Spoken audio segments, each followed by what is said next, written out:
కావాలి? 4 రోజులు ఎక్కడికైనా వెళ్దాం, అన్నీ మర్చిపోయి హ్యాపీగా ఉందాం రాజ్.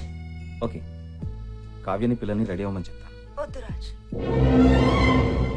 ఎందుకో తెలీదు, మన మధ్య ఇంకెవరు వద్దనిపిస్తుంది. నువ్వు, నేను, మన పిల్లలు, జస్ట్ ఆ ఫ్యామిలీ.